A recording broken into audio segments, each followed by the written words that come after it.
ہوتا یہ ہے میرے عزیزوں، جو چیزیں ہماری عزیز ہیں، جو محبوب ہیں، اس کو ہم قربان کرنا نہیں چاہتے جلدی۔ ایک دانشور نے کہا تھا، پھلوں کی دکان پر ایک فقیر آیا اور پھل بہت سارے رکھے ہوئے تھے۔ ایک بوڑھا فقیر، اس کو آم کھانے کی خواہش پیدا ہوئی۔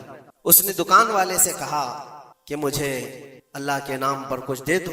ظاہر سی بات ہے، جو چھٹے ہوئے آم تھے، جو نکالے ہوئے تھے، جن کے اندر سڑن پیدا ہو چکی تھی، وہ سائڈ کیا گیا تھا، اس میں سے نکال کر کے اس نے دے دیا فقیر کو۔ عام طور پر یہی ہوتا ہے، دینے کے لیے جو نکالا جاتا ہے وہ الگ ہوتا ہے۔ وہ لیا، تھوڑی دیر کے بعد اس کے پاس 10 درہم تھے۔ وہ فقیر آیا اور کہا 10 درہم ہے، اس کے مجھے آم چاہیے، یہ پیسوں کے اچھے آم تھے۔ تو 10 درہم لیا دکان والا اور اچھے سے چن کر کے 2 آم اس کو دیا جو بنتے تھے۔ وہ فقیر ہاتھ میں دونوں آم لیا اور پھر اللہ کی بارگاہ میں دکھا کر کہا، اے اللہ، دیکھ اس بندے نے تجھے کیا دیا ہے اور مجھے کیا دیا ہے۔ تیرے نام پر مانگا تھا تو سڑی ہوئی چیزیں دیا، اور میرے پیسوں سے دیا ہے تو اچھا مال دیا۔ کیا یہ عام طور پر نہیں ہوتا ہمارے کھانا اگر بچ جائے تو اسے تک بانٹنے میں دے دیا جائے؟ اس وقت مدرسے کے بچے یاد آتے ہیں، ولیمے میں، شادی میں، منگنی کی رسم میں کھانا دیگوں بنایا جاتا ہے اور بچ جائے تو سوچتے ہیں کسی مدرسے میں غریب طلبہ کو دے دیا جائے، یا فقیروں اور مسکینوں کو کھرچن دینے کے لیے ہم کھڑے رہتے ہیں کہ بچ گیا ہے، خراب ہو جائے گا، اس سے اچھا ہے کہ غریب لوگ کھا لیں گے۔ ایسا کیوں نہیں ہوتا کہ جب دیگ پک کر تیار ہو جائے تو اس کا اوپر والا پہلا کھانا فقراء کو دے دیا جائے، کیونکہ وہ اللہ کے نام پر دیا جا رہا ہے۔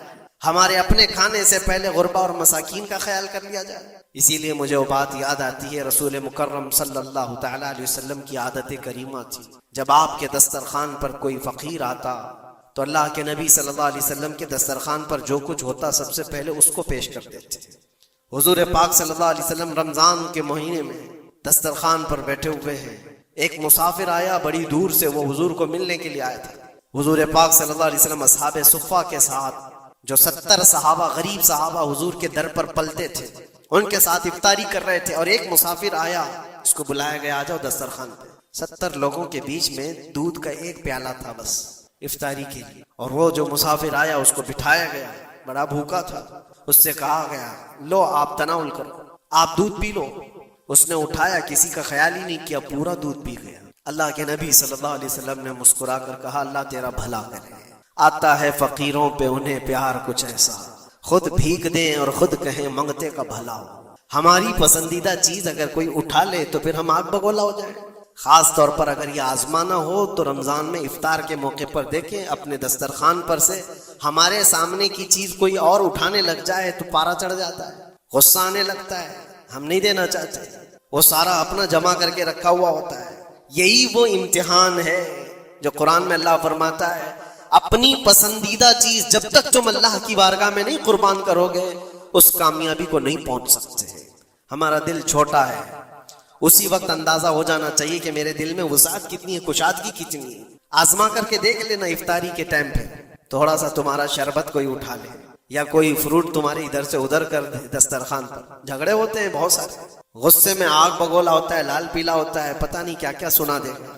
دن بھر کا صبر کیا ہوا آدمی وہ افطاری پر موجود چھوٹے سے ٹکڑے فروٹ کے اپنے دوسرے بھوکے بھائی کو دینا نہیں چاہتا، لیکن یہی چیز میں آپ کو بتاتا ہوں، کھا کر کے جب شکم سیر ہو جائے، پیٹ بھر جائے، مسجدوں میں افطار کے بعد ہم نے دیکھا ہے ڈھیروں فروٹ کے ٹکڑے پڑے ہوئے رہتے ہیں، اب اس کی طرف کوئی دیکھتا بھی نہیں، پیٹ بھر چکا ہے، وہی فروٹ ہے، وہی شربت ہے، وہی سب کچھ ہے، لیکن وہ گرا ہوا ہے، پڑا ہوا ہے، کہیں تو گٹروں اور نالیوں میں پھینک دیا جاتا ہے، یا اگر کوئی کھانے والا نہ ہو تو پھر رمضان میں مانگنے والے یا فقیروں کو ڈھونڈا جاتا ہے۔ اپنا پیٹ بھر جانے کے بعد پھر فقیروں کو ڈھونڈنا، یہ وہ امتحان نہیں ہے جو ابراہیم علیہ السلام نے دیا تھا۔ ہاں، اللہ کے نبی صلی اللہ تعالی علیہ وسلم کے جو اخلاق تھے وہ صحابہ میں بھی تھے۔ صحابہ کرام رضوان اللہ تعالی علیہ مجمعین کی وہ باتیں میں آپ کو بتاؤں۔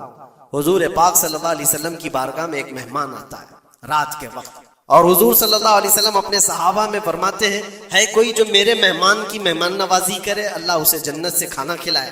صحابہ تو ظاہر سی بات ہے ہر نیکی کو بڑھ چڑھ کر کے لیتے تھے۔ ایک صحابی تھے حضرت طلحہ رضی اللہ تعالیٰ عنہ، انہوں نے کچھ دیکھا ہی نہیں گھر میں ہے کہ نہیں ہے، فوراً کہا یا رسول اللہ اس مہمان کو میں لے جاتا ہوں۔ حضور پاک صلی اللہ علیہ وسلم سے درخواست کی اور لے کر کے گھر آ گئے.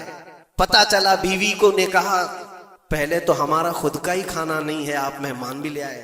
صحابی رسول نے اپنی بیگم سے پوچھا کتنا ہے؟ کہا ایک آدمی صرف کھا سکتا ہے. اور گھر میں کتنے لوگ ہیں؟ شوہر، بیوی اور ایک چھوٹا بیٹا. اب ایک مہمان آیا ہوا ہے. صحابی رسول نے اپنی اس فکر کا اظہار کیا بیگم سے کہ اب کیا ہوگا، ایک آدمی کھا سکتا ہے اور 4 لوگ یہاں موجود ہیں. اللہ اکبر. وہ خواتین بھی حضور کے زمانے کی کیسی تھی. انہوں نے کہا اپنے شوہر سے گھبرائیے مت، میں بچے کو تھپکیاں دے کر سلا دوں گی، آج ایسے سلا دوں گی، اور دسترخوان پر جب بیٹھے ہیں آپ کو کھانا میں پروس دوں گی، اور پھر بتی اچانک گل کر دیں گے، چراغ بند کر دیا جائے گا، آپ کھانے جیسا منہ چلاتے رہیں اور اس مہمان کو لگے کہ آپ بھی کھا رہے ہیں، اور کھانا پورا اس کے سامنے رکھیں تاکہ وہ پیٹ بھر کر کھا لے. ایک آدمی کے کھانے کے لیے یہ ہیلا کیا جا رہا ہے، خود بھی بھوکے ہیں. ایسے ہی ہوا، دسترخوان بچھا اور صحابی رسول نے کھانے کا برتن ان کے سامنے پیش کیا اور اچانک چراغ کو بجھا دیا گیا، اندھیرا ہے. انہوں نے افسوس کا اظہار کیا، کہا اتفاق ہے چراغ گل ہو گیا، آپ کھا لیجئے، ہم بھی کھا رہے ہیں. اور سارا کھانا اس مہمان کے سامنے رکھا. مہمان کو یہ لگتا رہا کہ یہ لوگ بھی کھا رہے ہیں، اور پورا کھانا وہ پیٹ بھر کر کھا لیا، شکم سیر ہو گیا. اور اس کے بعد برتن اٹھا دیا گیا. وہ صحابی رسول حضرت طلحہ بھی بھوکے سوئے، ان کی بیوی بھی بھوکی سوئی، ان کا بیٹا بھی بھوکا سویا، صرف ایک مہمان کی مہمان نوازی کے لیے اپنی عزیز چیز، اپنی پسندیدہ چیز قربان اللہ کے نام پر. لیکن میرے عزیزوں، واقعہ صرف اتنا ہی نہیں ہے. صبح ہوتی ہے، حضور پاک صلی اللہ علیہ وسلم صحابہ سے کہتے ہیں طلحہ کہاں ہے؟ حضرت طلحہ اس مہمان کے ساتھ آئے. حضور دیکھ کر مسکرانے لگے. طلحہ، تمہاری مہمان نوازی کی تعریف جنت میں فرشتوں کے درمیان ہو رہی ہے. اللہ تبارک و تعالیٰ تمہاری مہمان نوازی کی تعریف فرما رہا ہے. جبرائیل آئے تھے اور مجھے بتا گئے کہ آپ کے ایک صحابی نے اللہ کے نام پر اپنا سب کچھ اس مہمان کو کھلایا ہے. یہ ہے جس کو ایثار کہتے ہیں، اس کو کہتے ہیں یہ قربانی. پیٹ خالی ہو اور دوسرے کا خیال ہو. پیٹ بھر جانے کے بعد تو پھر وہ ویسٹیج دینے کی بات آتی ہے، اپنے گھر کا بوجھ نکالنے کی بات آتی ہے. اچھی چیز جب اللہ کریم کی بارگاہ میں دے دیا جائے تو وہی قرآن میں اللہ نے فرمایا لن تنالوا البر حتى تنفقوا مما تحبون. تم اس وقت تک اس کامیابی کو نہیں پہنچ سکتے جب تک کہ اپنی پسندیدہ چیز اللہ کی بارگاہ میں قربان نہیں کرتے. پسندیدہ کا لفظ ہے، اپنی چاہی ہوئی چیز کا ہے. اسی لیے عزیزان گرامی وقار، حضور اکرم صلی اللہ تعالی علیہ وسلم کے صحابہ میں سے ہم نے دیکھا ہے ان صحابہ اکرام نے کبھی ان چیزوں کو ایسا پسند نہیں کیا، ایسا پیار نہیں کیا دنیا کو گلے لگا کر. اس کے باوجود بھی اس کو قربان کرتے رہے. جو چیز دنیا میں تمہیں غافل کرتی ہے وہ یہی چیزیں ہیں جس کو اللہ تعالیٰ تم سے دور کرنا چاہتا ہے.